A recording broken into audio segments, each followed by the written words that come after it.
Okay, it says we're live. So today we have, and let's see if I can pronounce this correctly, Hauke Scheer.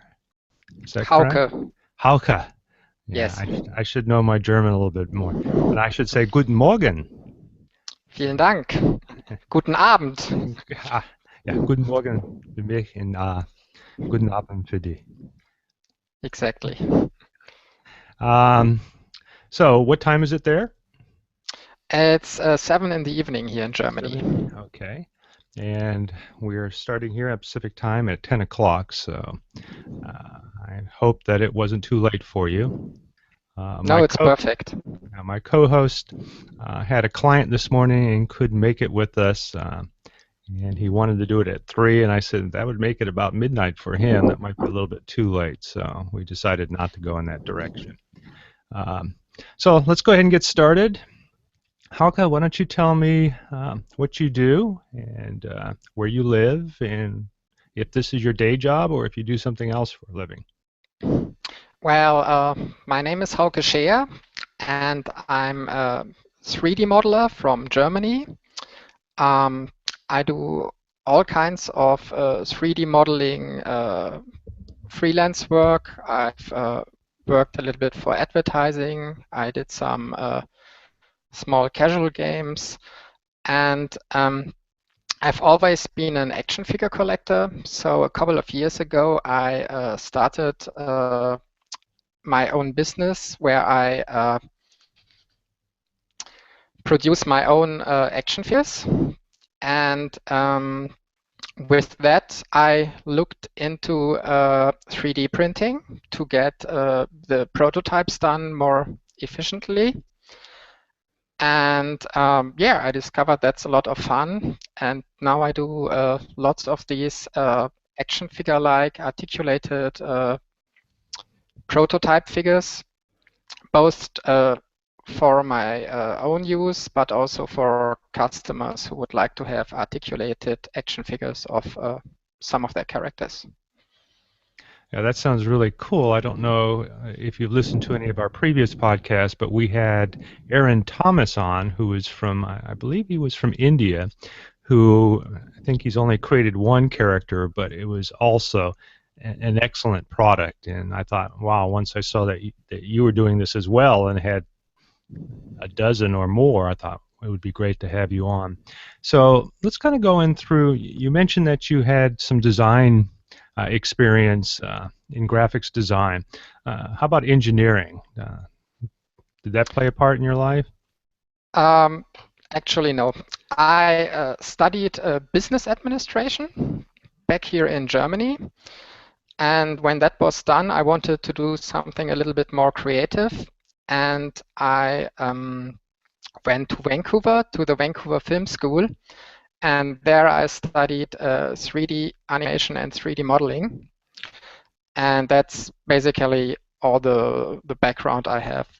But when you're doing models for 3D animation, you always have to think about movement of the character as well. So I've found the transition from doing a model for animation and a model in an articulated model for 3D print pretty good, because even when I just did models for animation, I already had to think about stuff like will the arms be allow a good range of movement and stuff like that, and are the shoulders too wide, would the shoulders go up, and stuff like that. So making action figures came pretty natural to me.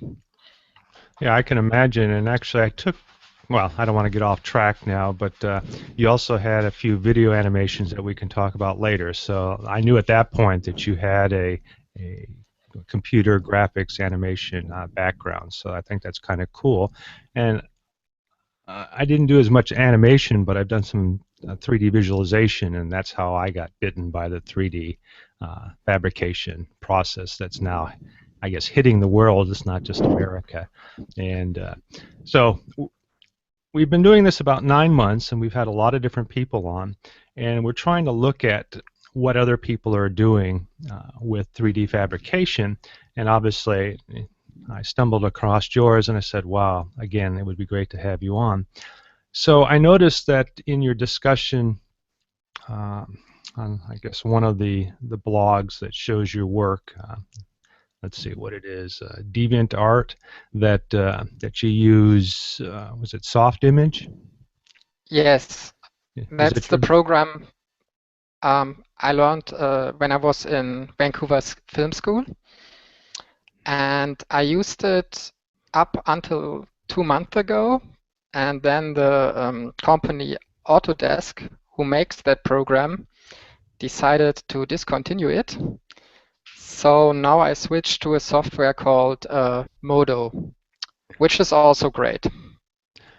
Which, by the way, is also an Autodesk application. Uh, so do you, from what, oh, I'm sorry, it's Modo. I apologize for that. Yes, No, I was thinking of Mudbox.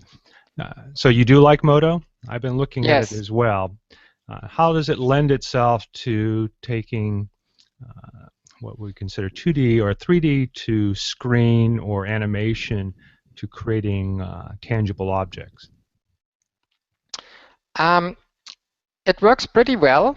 Um, it has the traditional box modeling tools, so it allows for good precision when you do stuff like joints or geometric objects you need for robot kind of characters or something like that. But it also has an inbuilt sculpting tool like ZBrush. So you get the best of both worlds, really. You Okay. can make the traditional exact box modeling things first, and then you have an inbuilt sculpting tool to make fine details like, I don't know, scales or hair or whatever your organic character needs. Yeah, that was going to be my next question is, does it have tools similar to ZBrush? Because I found that a lot of sculptors have gravitated to that, and I didn't know that, actually you did not mention that uh, in any of the items that I read about yourself. So actually, Moto seems to be doing everything for you. Is that correct? Yes, Okay. it's not as sophisticated as ZBrush yet. So sometimes I still switch to ZBrush for the high detail stuff, but for 80% of the time, the sculpting tools are sufficient for me. So it's really a nice way of getting the best of both worlds. I'm really happy so far. Good. I guess I'll have to look at it again. It's sad. I think when it first came out, you could buy it for like $600 to $800. I think now it's close to 1,500, or that's American dollars. I don't know how much it is in euros.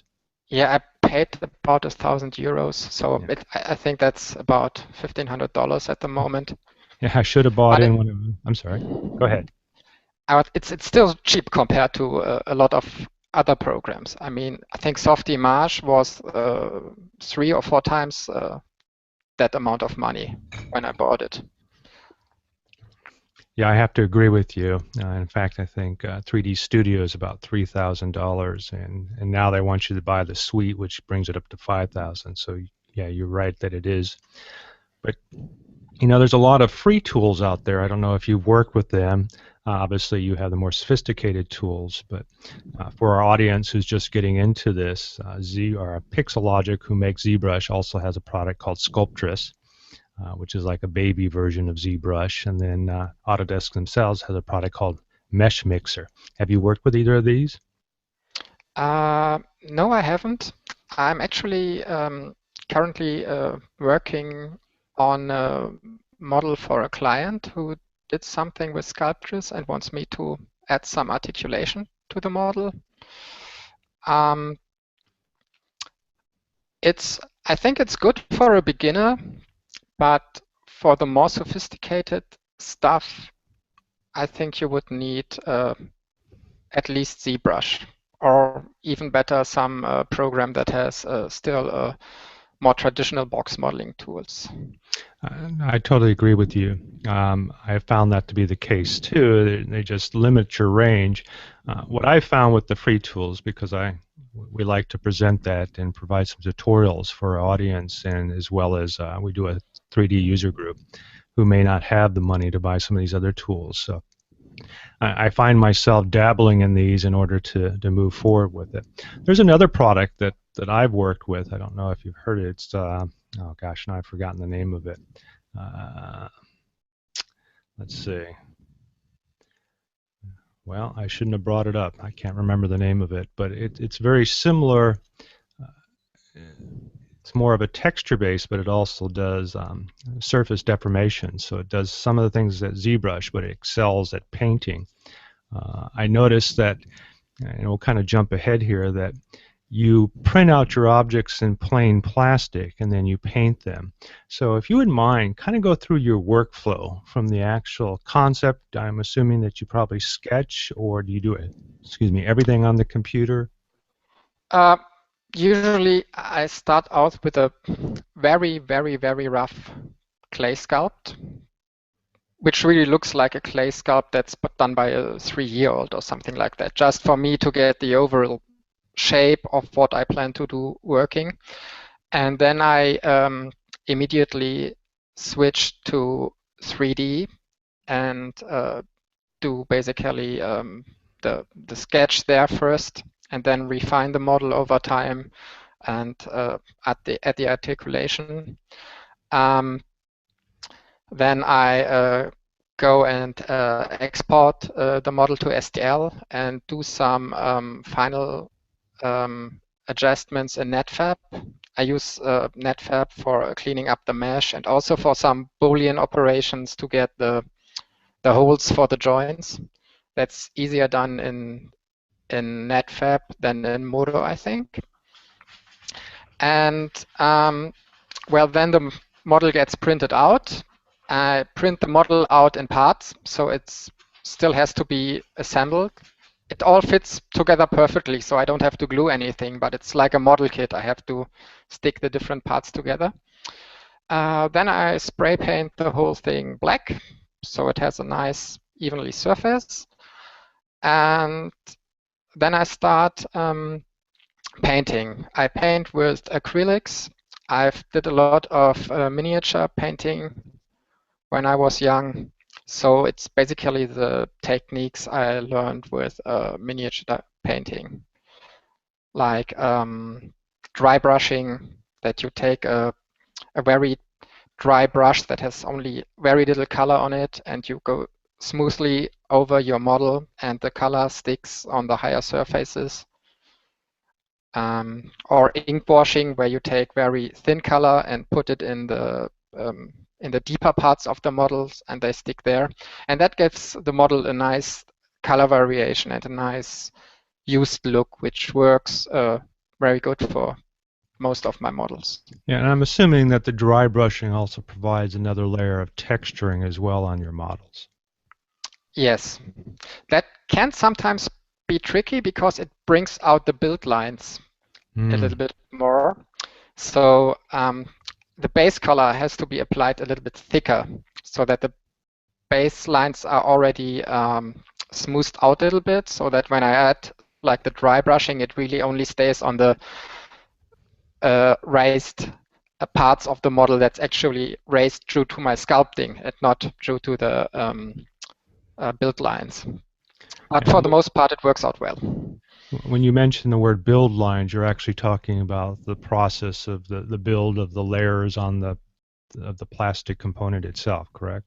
Yes, exactly.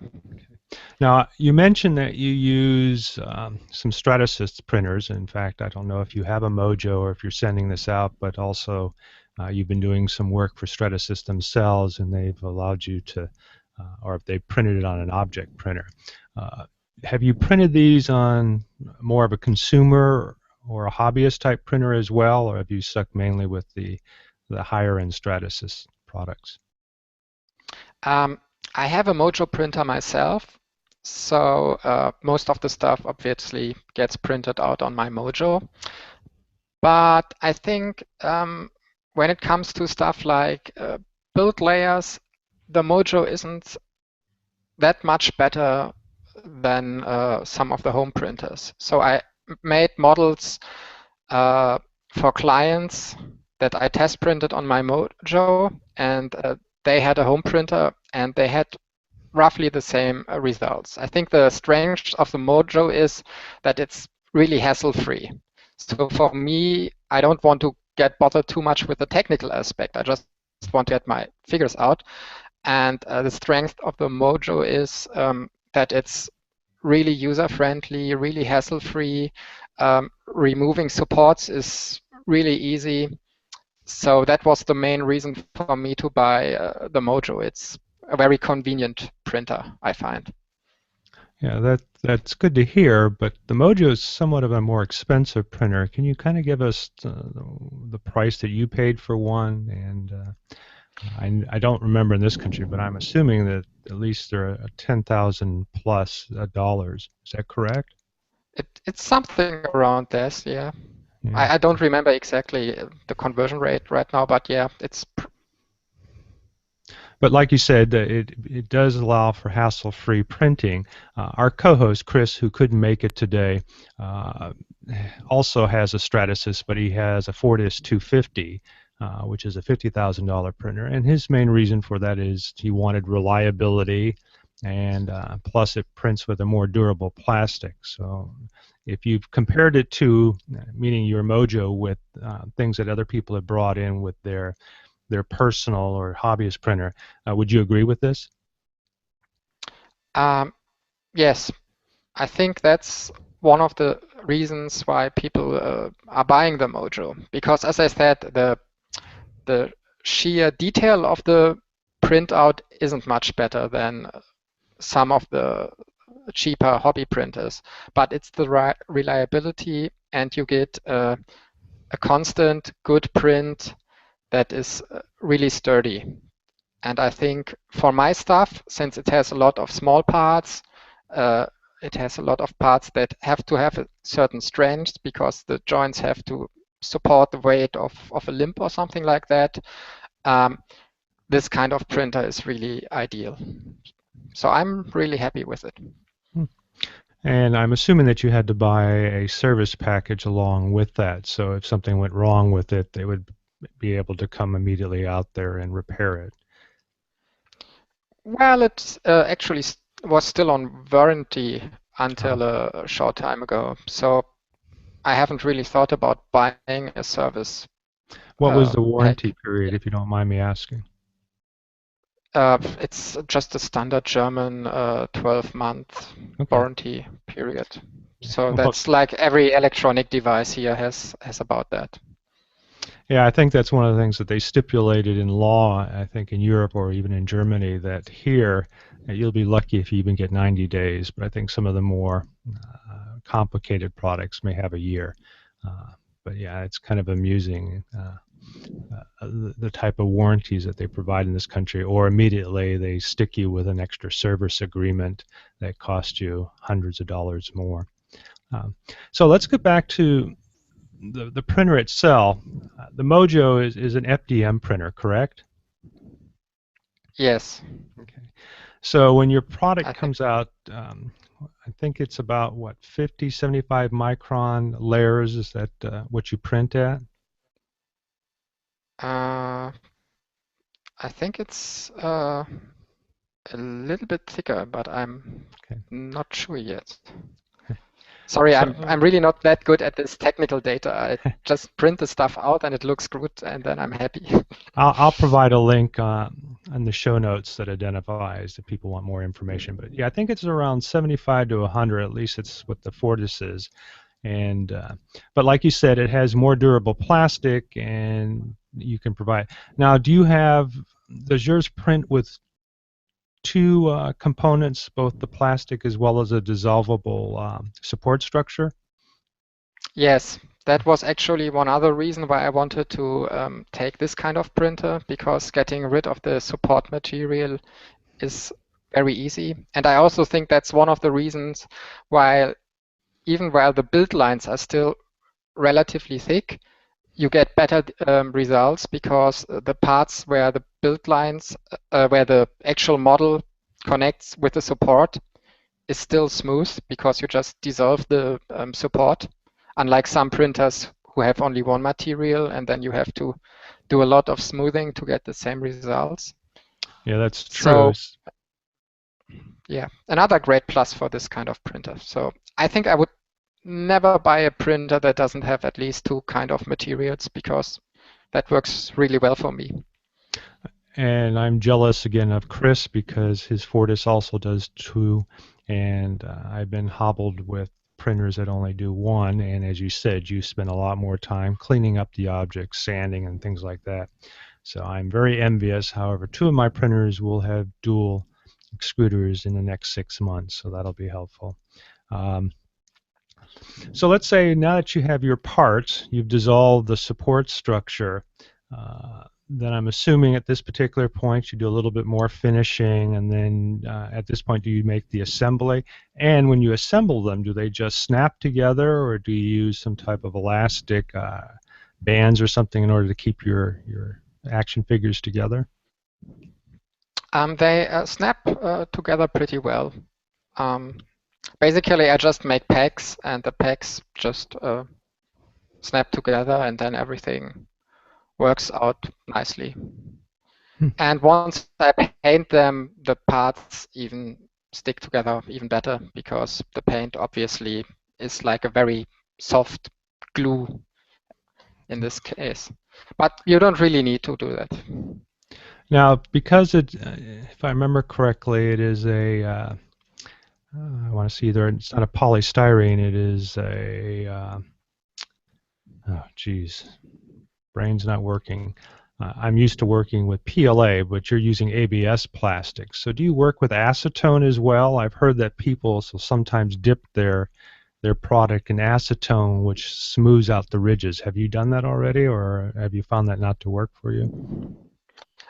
I haven't tried that, simply because I don't really want to handle acetone in my workplace. Oh. I'm working from home, so having some kind of gassy material floating around in my work room is really not something I would like to do. But I've seen there's a machine on Kickstarter that has some kind of sealed mechanism that actually prevents the acetone from escaping the smoothing machine. So I might look into that once it gets out. Oh, so I didn't know that. Maybe you can send me a link to that, and I'll put that in the show notes. Yeah, that would be actually really nice. I use a well-ventilated room with a fan system, and like you, I don't use it that often. But I do feel that it does help, so I think it's a good suggestion if you have not used it before to give it a try.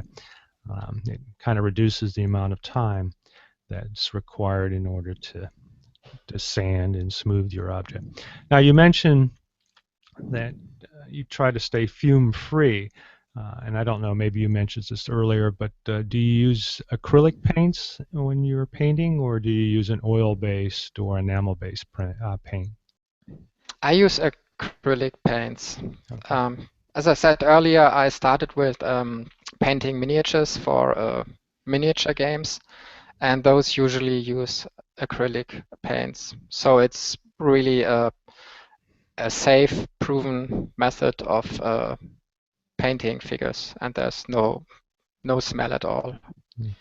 Yeah, I started a long time ago painting miniatures as well and creating dioramas, and I obviously back then they didn't have a lot of acrylics. I worked with enamels, so I think it's great now that you have the same kind of ability in color range with acrylics. Now I found myself now using tube acrylics along with it. Do you do that as well, or do you work with the small little paint bottles? Um, I still use the paint bottles from Games Workshop. Okay. I don't know if you know that, but it's a company that does a lot of miniature games. And since I started basically painting those miniatures, I just stuck with their colors. They're still in the bottles, and they not only have acrylic colors, but they also have like special colors for dry painting or for ink brushing. So they have colors that are very thin, very liquid, and that works pretty well for me. Okay, I'll have to look into that as well. Yeah, I found that the tubes work because I can build up textures, and so I've been playing with that a little bit. And also I can water them down in order to create translucencies in my painting as well. So, but I've done nothing like, I haven't created articulated. I print. And I wanted to ask you this. I've got a Form 1, and I don't know if you're familiar with the Formlabs Form 1, which is an SLA printer. And if so, have you had an opportunity to work with anybody who could print out your object with an SLA printer? I haven't yet. When the Form 1 came out, I contacted them because I was interested in that printer. I, I think it prints in resin, right? That's correct, and they have multiple colors now, and I normally use white or gray. They seem to hold the detail better and allows you to see it when you're painting. I'm not sure that the resin would work that well with my figures, just because the joints may be too brittle. Well, maybe But you can send me a couple of files and I'll print a few for you. we could try that, yes. Uh, Maybe what would be a good way would be like some kind of combination, like getting the chest pieces printed with a printer that has resin and has a better resolution, and then get the actual joints printed with plastic, so that you get the durability for the joints from a plastic printer, and the fine detail for the outer surfaces from a resin printer. Yeah, and I'm assuming that the headpiece is also a single unit, so maybe that would also benefit from the detail of a SLA printer as well. Oh yes, definitely. I Well, mean the object printers. I think they use some kind of resin as well, and I printed on those as well. And their detail is fantastic, and their surfaces are super smooth. So that's really the only printer I would say can print something out that looks like an action figure bought in a store. yeah, well, maybe we'll get together after this and send some emails back and forth. And I've got a couple of jobs in the next couple of days, but I'll print something this weekend for you. So, and That would be great. yeah, and we'll see how that works out. Well, now since we're on video, it's show and tell time. So I noticed behind you that you have a plethora of action figures, and I don't know if those are all yours, but like you said, you collect them, and then I think you've got a couple to show us. So if you wouldn't mind. Okay, here we go. Those in the back, most of them are some figures I bought from a store, because I started out as a collector, so I still have a lot of stuff I just buy because I like it. But I have a 3D printed figure here in front of me. Just let me, is that okay like that? Yeah, that Can you looks see? cool. Yeah, I can see it great. Okay. This one is fun because you can actually transform him. You can split him apart. And then has this wheel here. So he rides on this wheel and his legs become like a cannon. So if he has two enemies, he can split, and then his legs can shoot at the enemy while he gets away. That's So funny. that's, yeah. And this is a little bit more of a traditional figure. So a basic action figure. This guy is a caveman, and he can move his arms like this. He can move the elbow. He can move the hands, can move the head, can twist the torso, and then he has full articulation in the legs as well. Now this is all just using plastic pop joints that you just push the different appendages together, and there's no elastic bands in there holding it together, correct? It's not that much of pop joints because popping is a little bit difficult with the rigid ABS. So for once, I just have pins. I don't know if you see here, but the elbow joint, basically, it's just that the upper arm has a hole and the lower arm has a hole, and then I just put a pin through it. So that holds it pretty well. And with joints that go like this, I just basically have a two-part piece. So the torso is two parts, and then the two parts go together with pegs, and the joints are encased in those two parts, and that allows for the torso articulation and also for this shoulder joint here. The shoulder itself is actually two parts as well. That's what gives me the joint that makes the shoulders go up. Okay. So yeah, it's mostly those pin joints I use and those encased parts. That works best for the ABS material.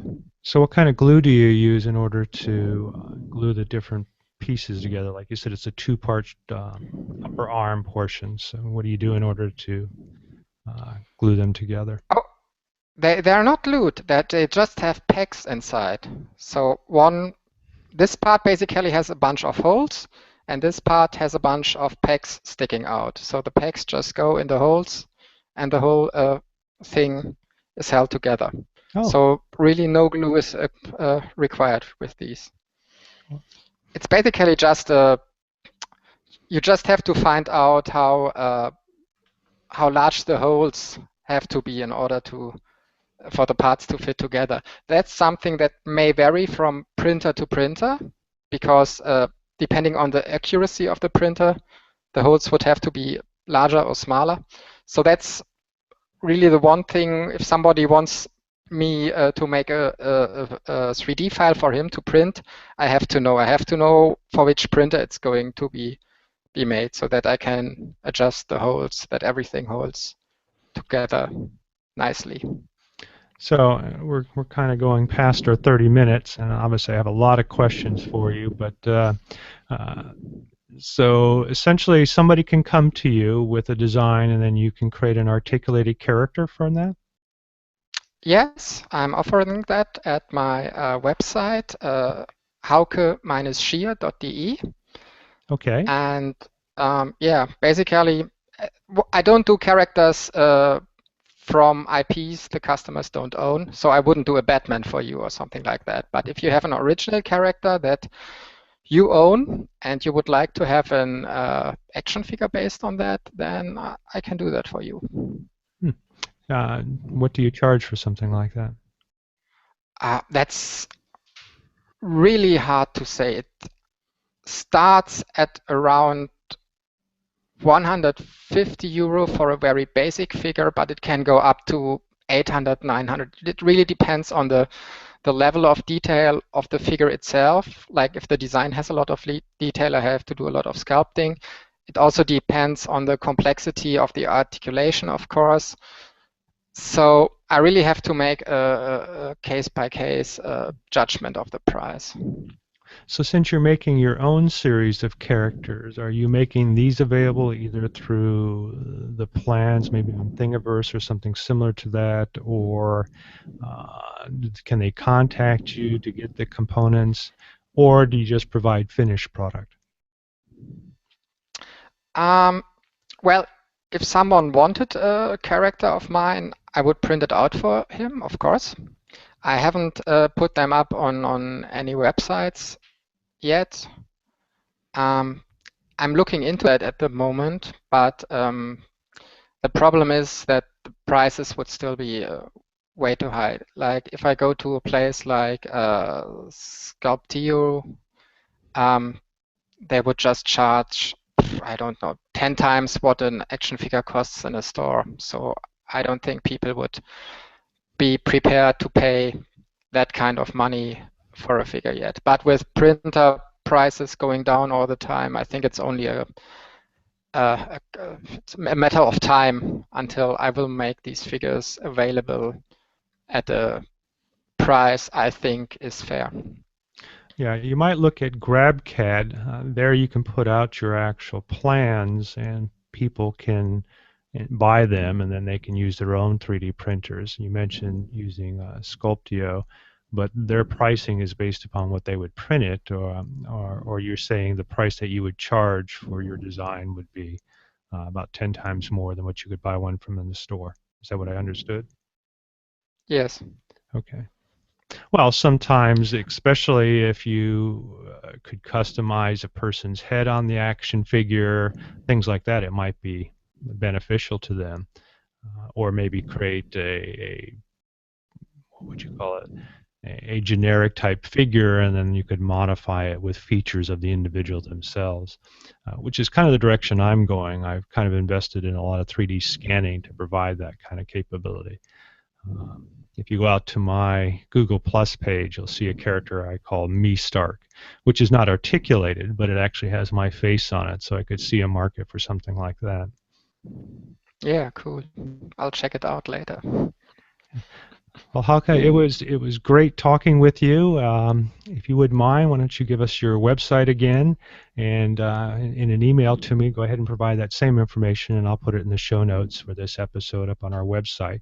And also, if everybody, I don't, we don't have anybody live watching us right now. It might be too early for them, but we will be available on YouTube. You can go out to the All Things 3D page out on YouTube and watch this particular video. I will take the audio portion and put it out as a podcast. So if you are already subscribed to our podcast, again, it's at allthings3d.net.